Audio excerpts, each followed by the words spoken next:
Okay, welcome to Blog 4. We're on an amazing site here that combines a lot of really interesting stuff about the early days of Christianity on these islands. Behind us is a promontory, and on it are some lumps and bumps that might be the early remains of a chapel site. Now, the ones that we're looking at are probably medieval, 11th, 12th century, but it's possible that before they were here, there was an earlier Anglo-Saxon site. And the reason I've got Sam here is Sam's done lots of time teams for us, and he's an expert on the background of the Anglo-Saxon history of England. And this is a really important transition from pagan Saxon to Christian Saxon, and then a medieval following on. And we think there might have been an early saint here. And we're going to try and find evidence for her, or at least evidence that was contemporary with her, because they might have just decided to name this promontory after her. So I'm going to be asking Sam some questions about the Anglo-Saxon period, which is one of my favourite periods. So it's really great to have you here, Sam. Thank you, Tim. I want to just go sort of early days Anglo-Saxons. I mean, it's amazing. We're sat here with the Farne Islands out there. How far are we sailing from Norway, do you think? How long would it have taken boats to cross from Norway, approximate? Norway's somewhere out there, isn't it? Yes, it's not that far away, and of course the old Norwegian ferry used to dock at Newcastle. I think it still does in the summer months. Right.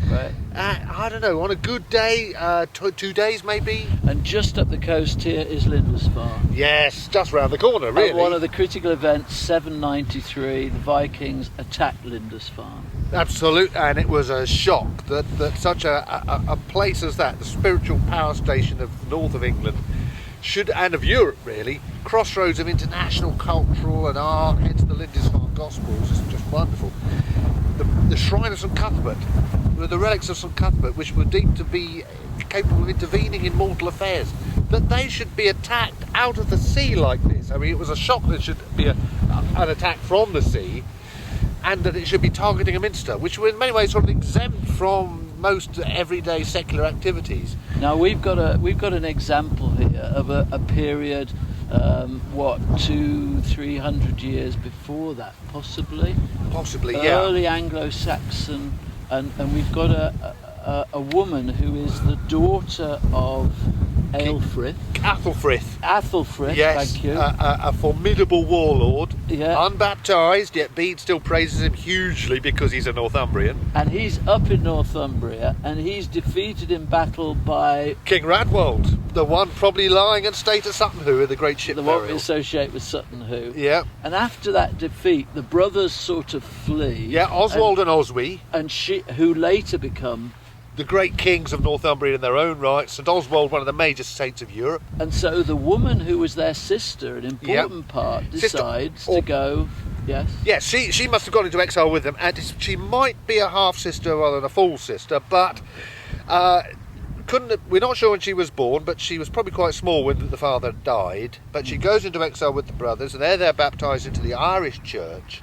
So when they come back to power after their enemy is defeated and killed, they're bringing with them this wonderful Irish church influence. So we have in this Northumbrian culture this mix of the Northumbrian and the Roman and the Anglo-Saxon, which is reflected so beautifully in the art. And what they seem to have in this Anglo-Saxon period are these very powerful women who decide to become head of an abbess, head of an abbey. Yep.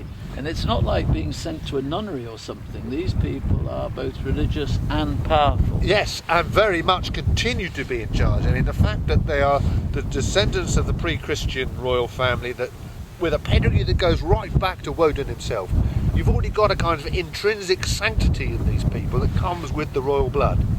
And it's in this transitional period that the same, particularly with the women, seem to show the authority and the seniority of the female in the pre-Christian culture.